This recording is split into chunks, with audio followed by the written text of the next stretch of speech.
At WellFed Photography, the word client is becoming a thing of the past. We are now happily welcoming members to enjoy having their family histories captured so that they can have gorgeous pieces of family art to look back on and treasure in this lifetime and by future generations.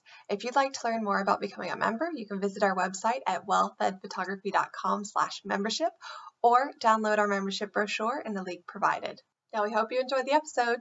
Hi, everyone. This is Ariana here from Wellfed Photography, and I'm joined by Aoife Drury today, who is a psychosexual and relationship therapist. I'm delighted to have her on the show because I feel like sex, sexuality, and sexual health and well-being are areas that just are not covered openly enough. So I'm delighted Aoife was willing to come onto the show and share her knowledge and some of her experiences as a therapist. So Aoife, you're very welcome to the show. I'd love if you just told our audience a bit about yourself and what it is that you do. Yeah, so I am, as you mentioned, I'm a psychosexual and relationship therapist. So basically what that means is I see individuals and couples, and currently with the pandemic, although I've been very lucky enough to have been online for about 5 or 6 years, I am currently running my clinic from online until the world gets to the new normal, I presume.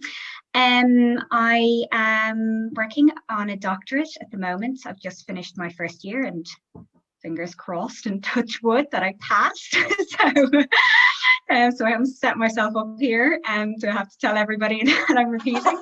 And I've got another few years to go, obviously. So I'm going to be focusing on sexuality in that doctorate, which is a doctorate of psychotherapy. And I suppose that's really it for me. I've been back here in Ireland for the last 18 months or so, but I was in the UK for about 10 years. So it's nice to be back.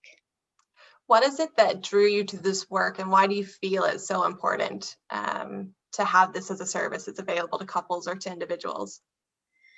Yeah, I mean, there's so many reasons as to the importance of it, and I think there is a particular kind of growing need.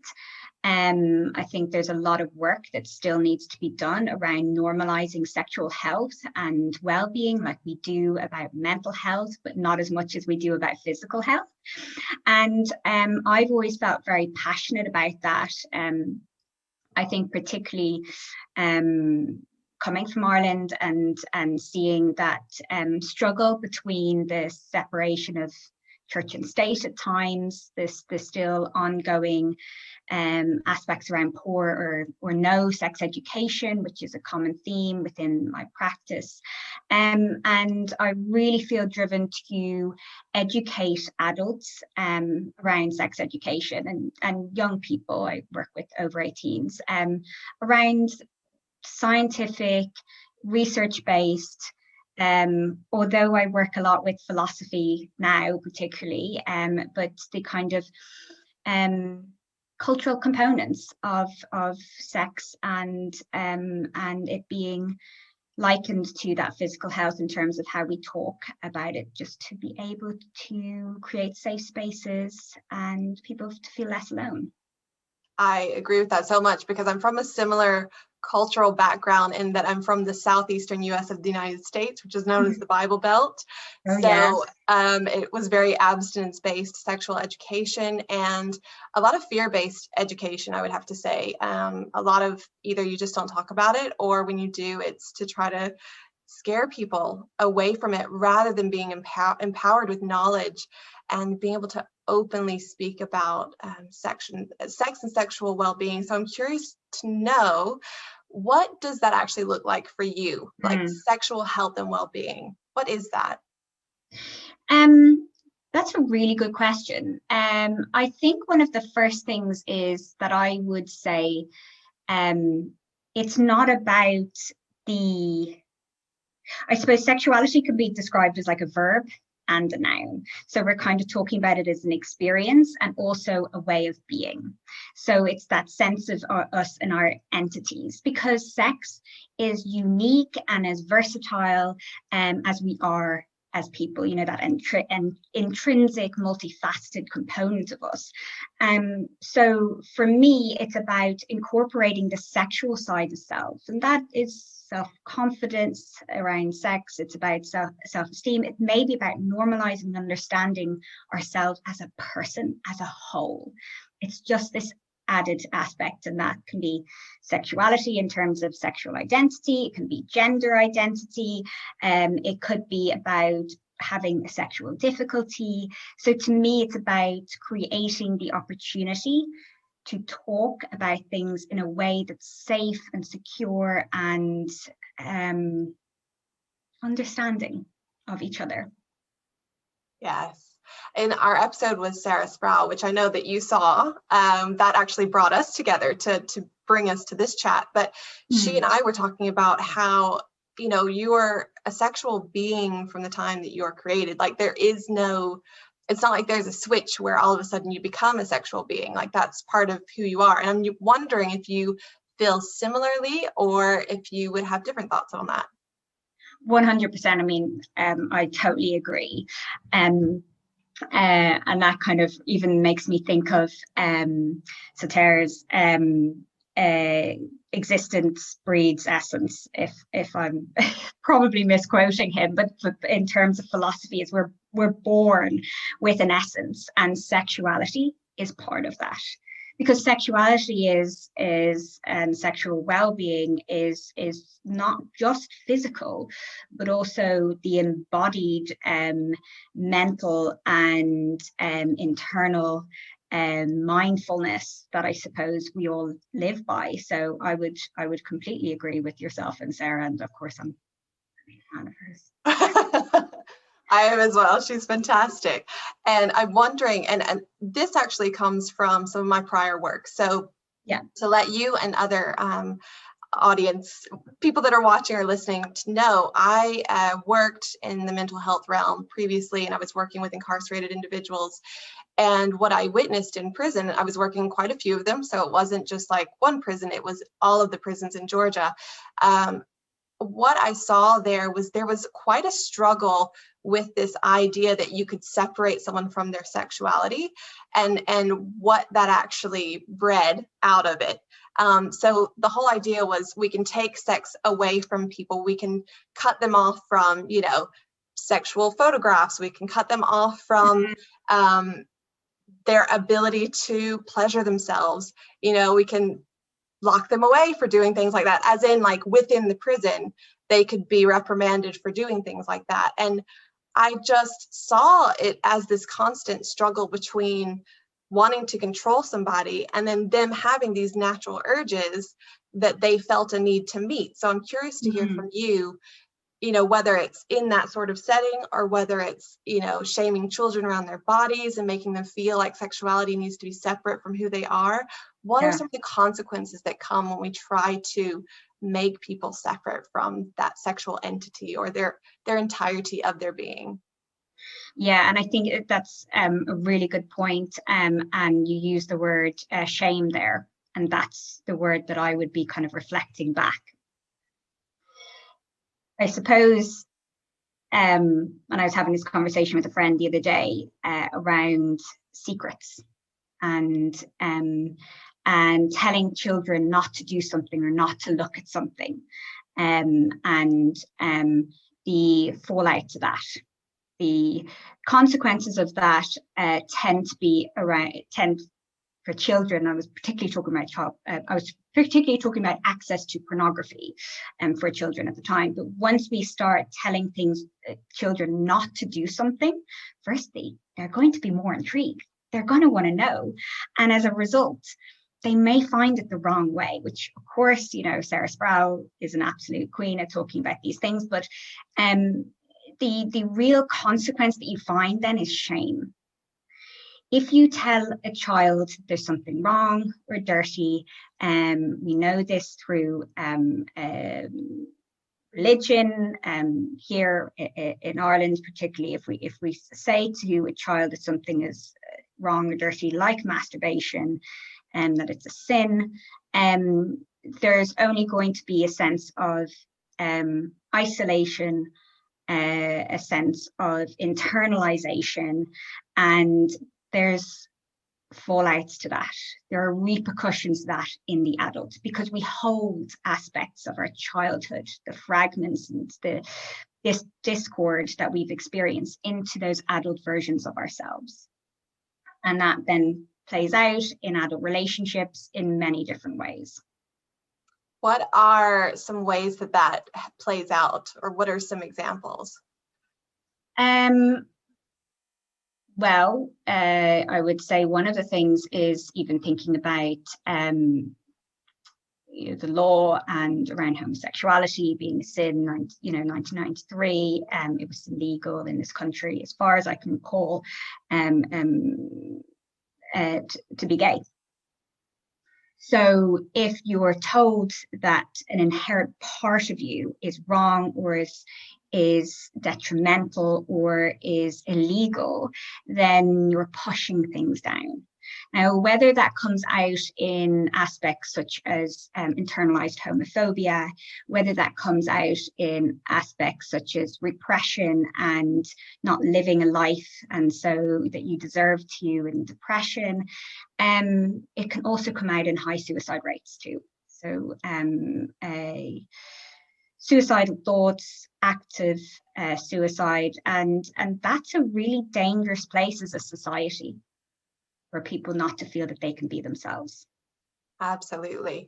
What are some things that you would guide parents on, perhaps, who are wondering how they can reduce, minimize, or eliminate shame when it comes to their children, their bodies, and just sexuality as a whole? I think the first thing I would be saying is acknowledge that you are fallible and you are flawed, and that as much as you will try to be that perfect parent, you just can't. Perfection doesn't exist, and we have to try not to strive towards it, because then we have a long fall off that pedestal. I think I would start by listening to Sarah during one of her workshops.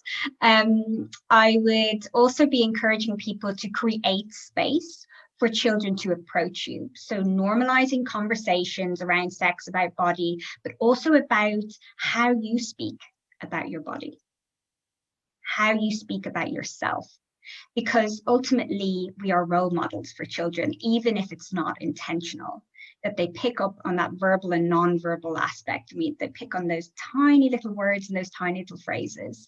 I always say to couples who come and see me with children, fight in front of them, have some conflict, but challenge that conflict to combat.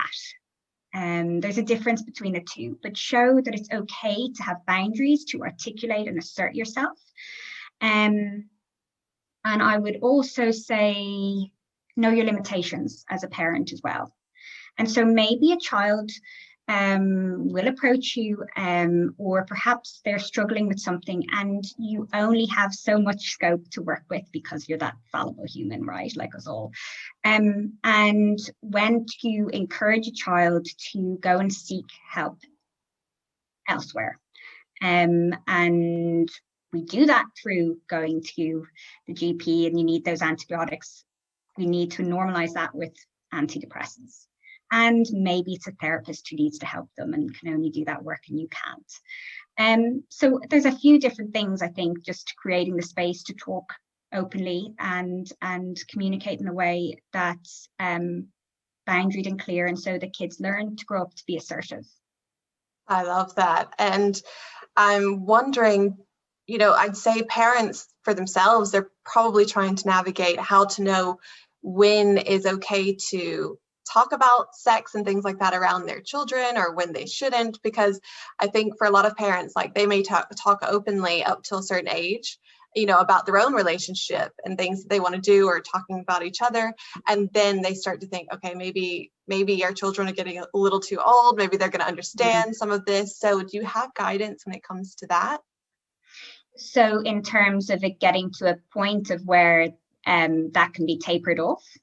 As in, yeah, so like parents may speak openly about their own intimacy because they think, okay, children, they're 1 year old, they might not know any difference, but then maybe by the time that the child is like 4, they're starting to understand that there's something else there. And yeah, I'm just curious if you have any, or even expressions like, physical touch and things like that, not obviously having sex in front of children. That's not what I mean. But, you know, like just, you know, parents may be more physical or they may be more affectionate and then think, okay, maybe we need to stop this so that our children don't start to ask questions or wonder other things. Yeah, I would encourage people to tap into the child that they have in front of them. So obviously each child grows up in different if different kind of levels, despite the kind of linear age aspect. But I think it's about being astute to the child and what the child starts asking about. And also to be mindful of the use of language as well, and things like how to articulate phrases that perhaps children may start bringing into school.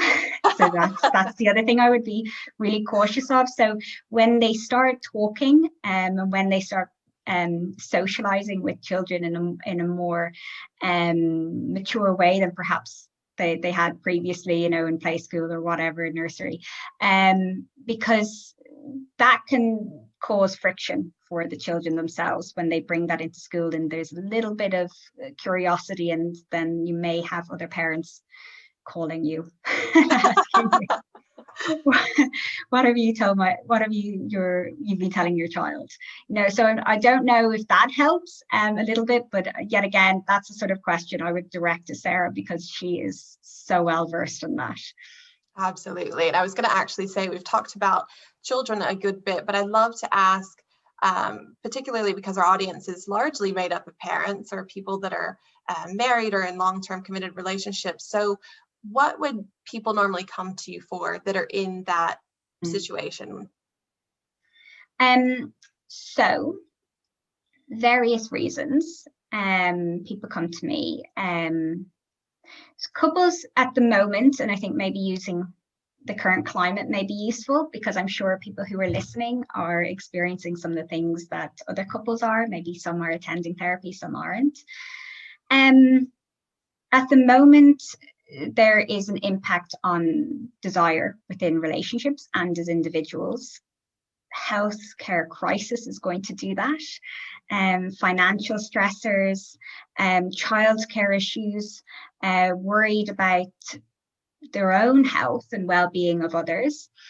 So that's going to impact how we feel about ourselves, and therefore that's going to impact our desire. So discord or discrepancy between couples and their sex drives is really common. And then exasperated issues as well, I would say, that had been there before COVID. So anything that I think has been unresolved and then a lockdown hit is like fuel to the fire. And that's where people are really reaching out. So, and then also in sexual side of things, erectile dysfunction, premature ejaculation, vaginismus, dyspareunia. There's a whole realm of sexual dysfunctions as such that are kind of coming to my therapy room, irrespective of COVID. And how do people know that what they're going through is an issue? Like, is there a tipping point that typically brings them to you? Like, how do they know? Because for some people, they may not consider it an issue. For others, they may say, this is affecting my life and I need to get help. So I'd love to hear your thoughts on this. Yeah, and that's a really good point. There's a massive book I have behind me here called the DSM-5. You know it. Yes, I do. You do. And one of the things is around sexual dysfunctions is that it lasts after. Now, I don't use it. It's not necessarily my Bible, but it is something that's important in terms of how we can help people better understand what may be happening for them. But typically around 6 months is the line that the DSM says. So that's one thing. But equally, as you've mentioned, which is such a good point, what works for, which is okay for one person isn't for somebody else. So it's difficult to tell, but sometimes it feels like for some people that they just can't manage anymore and they need to talk about it. So one of the things in the DSM-5, which is always a really good example to use, is premature ejaculation. And so it's ejaculating quicker than the penis owner would appreciate or like. And the reason I'm kind of being a bit intricate in my words is, unfortunately, the DSM-5 is very cisgendered, heteronormative, and so that only equates to vaginal penetration.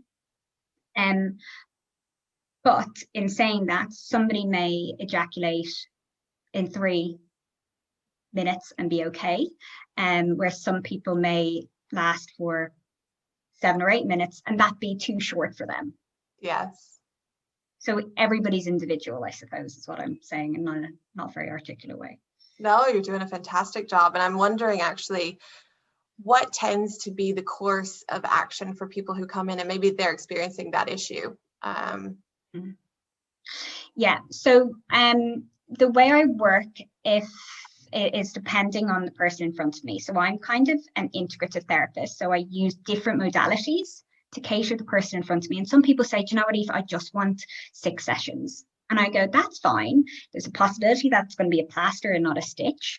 But I would be using some kind of cognitive behavioral therapy. So we would use things like thought records, and we would use things like journals, and we would use things like there's a really good app, and I will send any resources that I mentioned to you, called Mojo Men. So we may look at the different kind of aspects in that, if it's some kind of male sexual dysfunction, but equally if it's more of a longer term issue, that perhaps people are looking to get into that normality and daily aspects of their life, so that it's longer standing, that more of a stitch approach, which is great.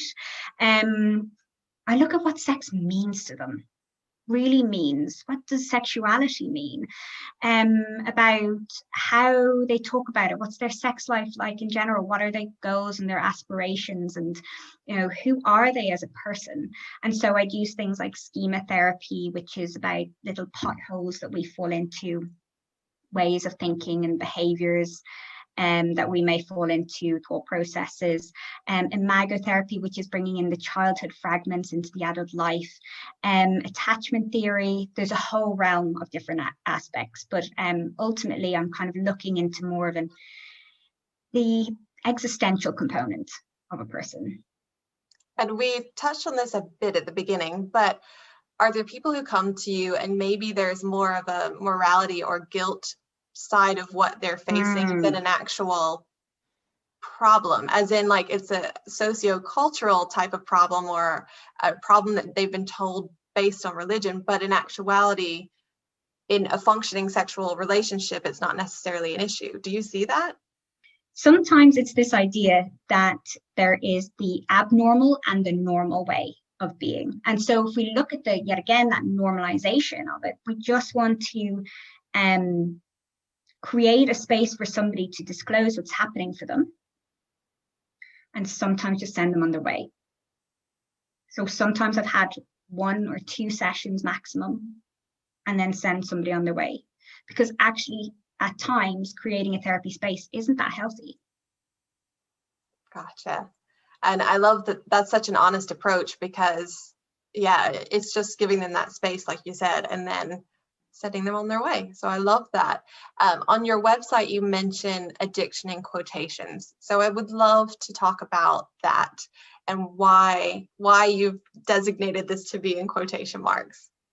Yeah, and that's a really good book and a really good point. And on that note, a book which should be arriving for me today by one of my wonderful friends, Silva. Equally, I'll send a link. Is we don't use the word addictions for sexual issues. We use compulsive sexual behaviours, and the reason we is a bit of a generalization, because not all therapists feel the same way. The World Health Organization, American Psychiatric Association, and many more huge organizations have disregarded it as being an addiction in terms of the scientific knowledge that we have. So we use a compulsive sexual behavior because ultimately sex is a normal functioning part of life. And if we use it as an addiction, and there we are creating detox, we're creating the sense of relapse and abstaining. And all of these words are very toxic and shameful. And I started my training and I worked in a sex addiction clinic, and I worked with the 12-step model. And I think I lasted maybe 2 months and I thought, oh, this leaves me feeling very uncomfortable. And as a result, after all these years, I've rethought and worked very differently. But that would be why I use the word addiction in quotation marks around sex. You mentioned sex being functional. And so I'm wondering, for people who may not have had a deep dive into what sex means for them or what it can mean, can you just talk about some of the functions of sex? Obviously, reproduction we get, but what are some of the other things that it serves to do for us? Yeah, I think that's a really good point. And I was reading something, because I'm such a philosophy nerd here, by Heidegger, who is was an existential philosopher, and how there are too many assumptions around sex and around it being this biological kind of component of the doing, and then we've got the reproduction following it. Sexuality and sex can be a barometer for how we feel in ourselves and how we feel about ourselves in the world and around our lives and around our relationships with others. And that's the way that I work. I see it as something that's multifaceted, and I see it as this journey, not this destination, that we're constantly as individuals in flux and growing and developing. And so as a result, our sexuality is too. It's just this added layer to us. I love that, because it just means that you have the freedom to continuously evolve and explore and discover. And I'm interested in this particularly because of having gone through motherhood twice and also marriage. And I took on this meaning, I suppose, from culture, that once I got married, I needed to stop exuding sexual energy. Or once I became a mother, I needed to really, really stop exuding sexual energy. And now that I've come out of the other side of that, I realize how helpful sexual energy is, how magnetic and magnetizing and beautiful it is. Just as itself, as in not going out and having sex with lots of people, but being confident, feeling amazing in my body, like feeling comfortable with who I am. To me, that is a part of sexuality. And I really missed out on that a lot whenever I somehow made that wrong or added meaning that was wrong. So I'd be interested to hear your thoughts on that. Well, I wonder about, we talk about this thing called our sexual scripts, right? So it was developed in 1973 by these two sociologists, which is the idea that we all have unique prints, like these imprints, right? We all have these scripts that we live by, or rules that we live by around sex. Now, we have to remember that those tend to originate from cultural, societal, gender, and of course, the internal family dynamics too. And so one of those aspects is particularly around gender and how we are perceived by others and how we should be perceived by others. And I think should is actually a really good word, because it falls into what's called a cognitive distortion. So it's a way that we see the world and how we temper the world in our thoughts. And so our internal world impacts our external. So if we think about should as being this connected to emotion, guilt, and shame. I should be. So that narrative of, as a woman, as a mother, I should be that Madonna.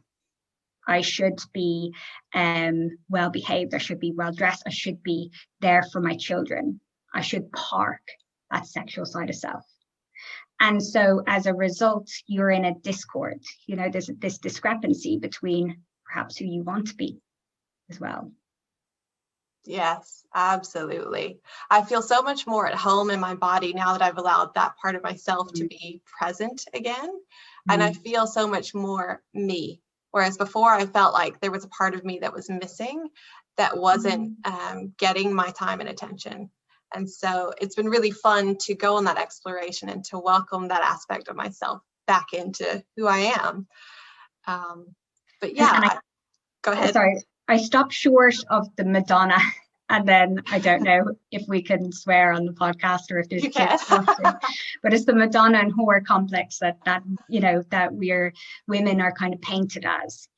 And so we have this quite black and white polarized way of being as women, particularly, and that fits us into the gender-based sexual script, which I know I've just got an email from somebody asking me if I do a podcast on the sexual script. So it's a whole podcast in itself. Oh, yes, definitely. And you'll have to send that on to me too, because I can't wait to listen to that one. And let's talk about, we've talked about the sexual self, and we've talked about a bit of the identity. And one thing that I feel like is becoming more normal to discuss is people who maybe don't identify as the gender that they were born as, you know, biologically. And parents are navigating this with their children. So maybe a child was born as female, but actually they identify as a male, or maybe they're non-binary. So do you have information to offer on parents that are going through this, and maybe some parents who are questioning it as a phase? Could you offer some words on that? Yes, I can offer some words, but more importantly, I would offer the mic, for want of a better term. I'm not an expert in child psychology, and so I'm always reserved to what I say around it. But also because there are people who are way better and more informed, and I think it's about the 20th time I'll mention your name, Sarah. But there are really good books. And I have a load of them up there, which are written by Gina Roach, one of them called Trans Power. There's a beautiful book that she's written. So she's a trans woman, and it is called Gender Explorers. And it's for interviews of children who are exploring their gender identity. And there's Anne Lister, who has written Trans Like Me. There's a whole reign of different books that are out there to be able to help and support you navigate your way through supporting a child who is struggling with their gender identity and who they are. And it is a very, very lonely and very dangerous place for a child to feel unsupported. Yet again, we know that the stats are around 80% of trans people have attempted suicide, and I think about 40 to 50% are those who end up completing suicide. So I would really be encouraging you as a parent to reach out to those resources and educate yourself and support your child. Absolutely. Well, I've asked you a lot of questions, but you know your work better than I do. So are there topics that you feel are important to discuss that we haven't chatted about yet? Well, you've talked about parents quite a bit, and I work with a lot of them. And I know, particularly, I feel for people in the last 18 months who have been in lockdown at home with kids and juggling all of that. So I don't know whether it would be useful to talk around how to make time for yourself, how to make time for sex. I have this phrase where when some of my clients roll their eyes, or it's carving out time. And I kind of think about it as like you're etching. And you're etching so much that it becomes embedded. It's just part of your week. It's part of your life. Date night, and date night doesn't have to mean sex, but date night may mean intimacy. It means connection. It means togetherness. Maybe you're a single parent, and maybe that's time for yourself. It doesn't yet again have to mean like masturbation or anything, but there's a really good app called Furly, which is particular for vulva owners, and it's about, you know, connecting with your body. It's got erotic books on it. It's got body scans on it. And then things like, just treating yourself, just having that moment in front of Netflix, or dancing around the kitchen, or whatever makes you feel good. Yes, absolutely. My husband and I were talking about that recently, about how sometimes as parents, you feel like you live almost in this state of fight or flight, especially when your children are small and you're wanting to make sure that they're safe, that you're available for them, that you can answer if they call, and all of that. So sometimes it can feel challenging to switch off and go into a more relaxed mode. So do you have tips when it comes to that, like being able to actually switch off and get into that relaxation mode? Yeah, I would definitely be saying create rules. So phones, airplane mode, or out of the room, making that time. Also winding down. So massages, start small, just touching. Do mindfulness together. That's a really good way to just be present with each other at the same time. But also, I think and I do encourage my couples to do that, or I send them podcasts to listen to. And so they're, separated perhaps during the week, but then they can come back and have a conversation on certain topics. Now, of course, I'm biased, so I send psychosexual based ones, but topics that will make you just have a chat and have a connection with each other. So those are some of the tips that I would encourage people to do, but definitely have a set date in your diary. That's the only way to be able to negotiate around it kind of falling on the wayside. Well, and we talked about, actually, we didn't do a deep dive on it, but we talked about when there is a difference in maybe sexual connection and one person wanting it more than the other. So what would you say, or what's your method whenever you're chatting with couples who are experiencing that? So I think it's really, really common, and it's so common, it's particularly common within heterosexual relationships or straight relationships, because there is a difference in terms of testosterone level, which is that little oomph in terms of our sex drive between men and women. But I would be saying about compromise. Is there a way that you can both compromise on this? Also, just because one person wants it more than the other person doesn't mean that there can't be sexual intimacy. So perhaps if you're not in the mood, if one person isn't in the mood, it's encouraging the other person to maybe masturbate and be present while that happens. So it doesn't have to mean that you halt sex altogether. And perhaps it's about finding new ways of enjoying each other. And also as well, if what I find is a really good tool is having a gradient. So if one person has got a higher sex drive and they initiate, because what often happens is you're stuck in this little cycle of rejection. So there's what's called the distancer and pursuer. So the person who is the distancer, so the person who's more likely to say no, is to have a gradient of, where is your line? Is a 10? Yeah, definitely game. I'm on it, right? And is a 1? Not today. I don't feel well. And what about that 5? So can the pursuer say, where are you feeling at now? I'm kind of wanting to engage with you, and the distancer says, actually I'm a 5.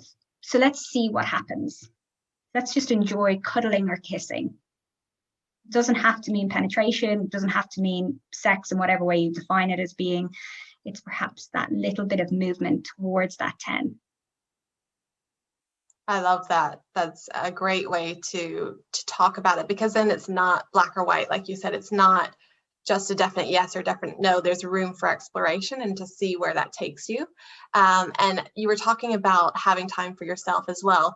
So I'm curious to hear what you would recommend when it comes to maybe couples who maybe they are exploring that intimacy with each other, but they're also having separate time, like as in time for masturbation for themselves that doesn't involve a partner. So What are your thoughts on that within a relationship? I think particularly when there's discrepancy, you know, when there's desire discrepancy, it can really help navigate that resentment or frustration from the other party. So I would encourage people to just talk about it too, and that it's okay. Because yet again, when we talked about secrets, and when secrets are kept and there's an intent with the secret, it's about, you know, ensuring that it isn't, it doesn't cause a resentment, but also it doesn't cause shame or guilt for that party who's perhaps masturbating. Yes. Now, we talked about things that are issues for some people, but not others. So do you ever have couples come to you that want to explore things like open relationships, open marriages? Yeah, absolutely. And it's all about what both parties are comfortable with. There's that difference between there being something that is a honest, genuine, we want to do this together, and in which case I sit with them and I talk about boundaries.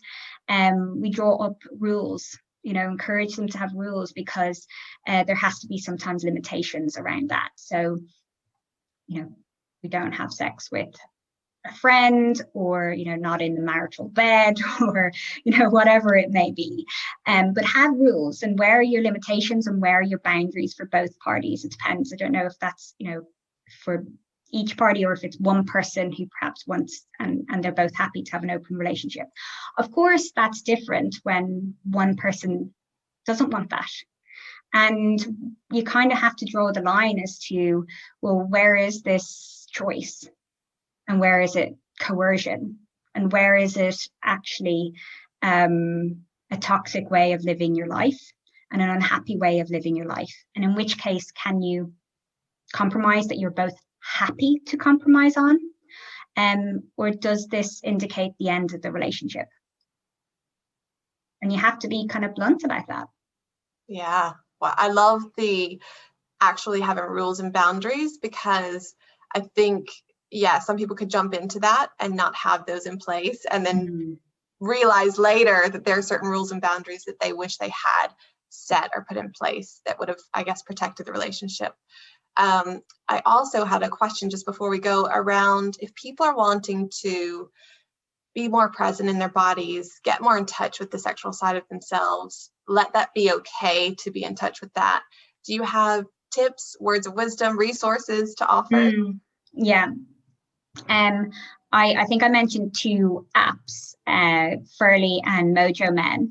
And although Furly is really great in terms of it being quite diverse in what it offers, Mojo Men is particularly for erectile dysfunction and premature ejaculation, but that doesn't mean that there aren't exercises in there that can't be used for anybody, any penis owner.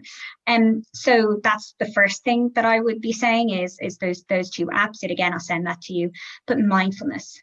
I mean, mindfulness is absolutely key, because if we integrate it into our daily lives and how much we can be present and enjoy the simple things, you know, like even eating a bowl of porridge and getting the smells and the textures and all of that, that's exactly the same with sex. So I would be encouraging you to do mindfulness and then integrating into your sex life. So integrating it in through mindful masturbation, which is about really being present. Maybe turn off the porn if you're using porn for a while, you know, and use your whole body, not just the clitoris and not just your penis, but engage with your whole body and have a sensory experience. Laurie Brotto, another book up there, is really great as well to explain a little bit more about how mindfulness can really impact how we feel about ourselves. And there's loads of research around, you talked about the fight flight earlier, the amygdala, that alarm bell that's going off in our heads. Loads of scientific research now about how we can actually shrink it. We can change the architecture of our brain by just being more present with ourselves, and that includes our body. That is beautiful. Aoife, I always ask podcast guests what they would like to leave as a legacy through the work that they're doing. So I'm curious to know, for you, what would you like to be leaving behind through the work that you're doing with others? The biggest thing I would like to leave behind is, if I could, maybe this is a bit grandiose, but to dispel loneliness. I'd really like to be able to dispel loneliness for people around their sexual selves. And I don't know how I can possibly do that, and I don't think it's humanly attainable. But I suppose in my work is just to create that safety and normalization and reassurance and acceptance for people. Oh, I could not love that more. Thank you so much for being here. Where can people get in touch with you if they're interested in following along or maybe having a session with you?